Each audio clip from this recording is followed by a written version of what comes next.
Welcome everyone. Today we are focusing on one of the most important skills you will use every single day as a special education teacher: writing strong, aligned IEPs. And let me be clear, this is not just paperwork. This is legal documentation, instructional planning, and advocacy all rolled into one. If your IEP is strong, your student has a roadmap for success.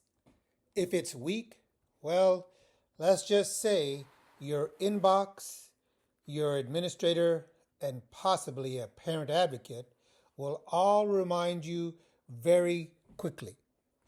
Today, we're going to make sure that does not happen to you. Let's start with reality. In schools, alignment is not optional. It is expected.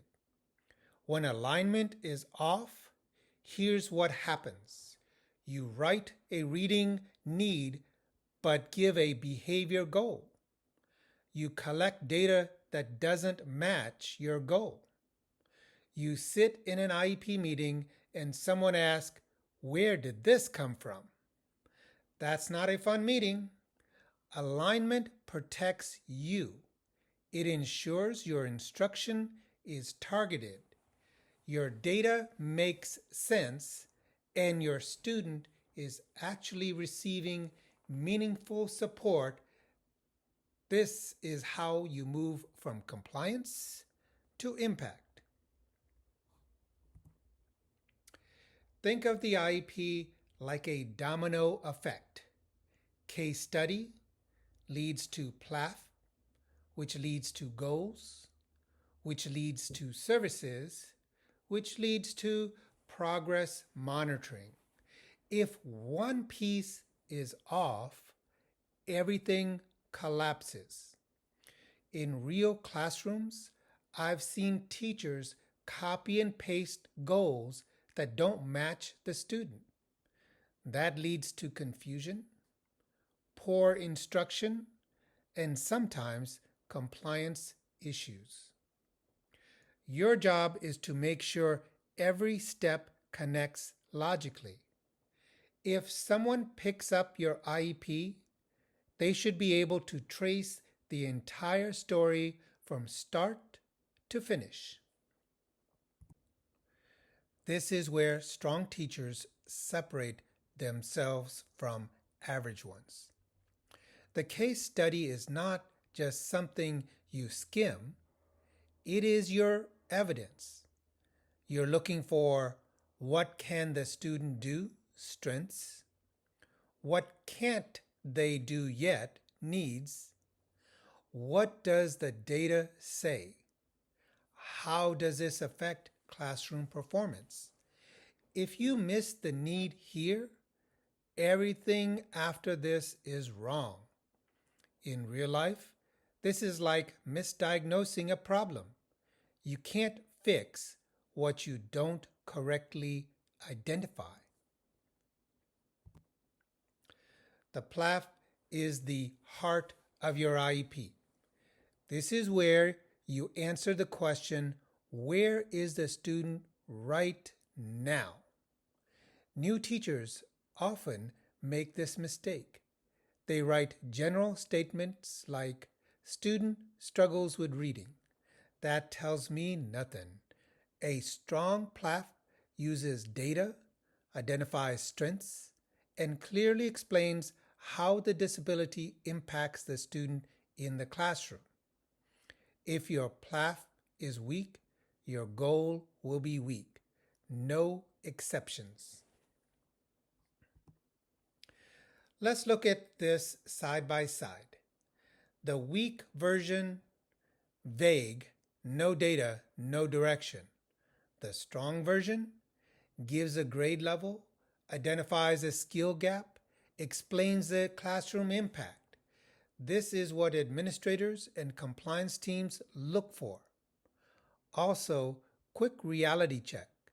If a parent reads your PLAAFP, they should clearly understand their child's needs.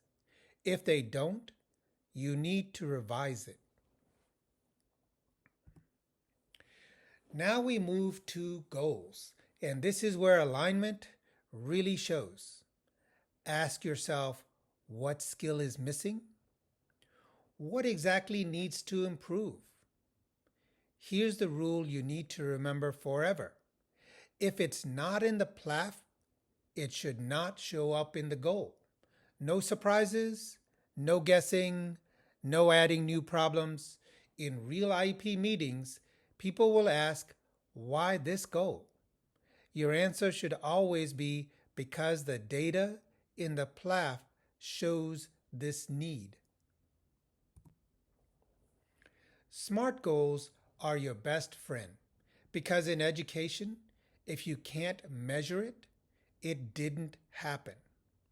A strong goal tells me what the student will do, under what conditions, how well they will do it, by when. In real classrooms, this is how you track progress, report data, and justify your instruction. Also, quick tip, if your goal says improve without a number, go ahead and fix that. Before you finalize any IEP, do this quick check. Does the goal match the PLAAFP?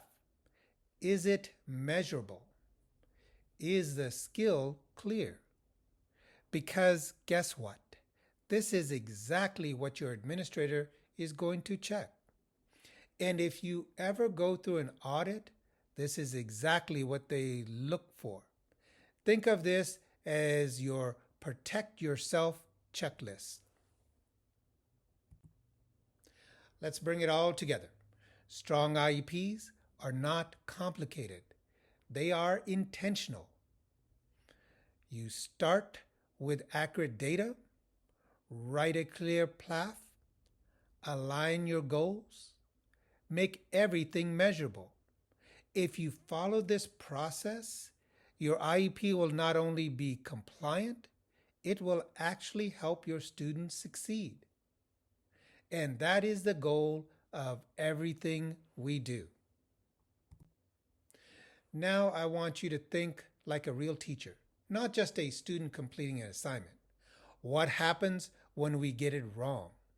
When PLAAFPs are inaccurate, students get the wrong services. They fall further behind. And sometimes families lose trust in the system.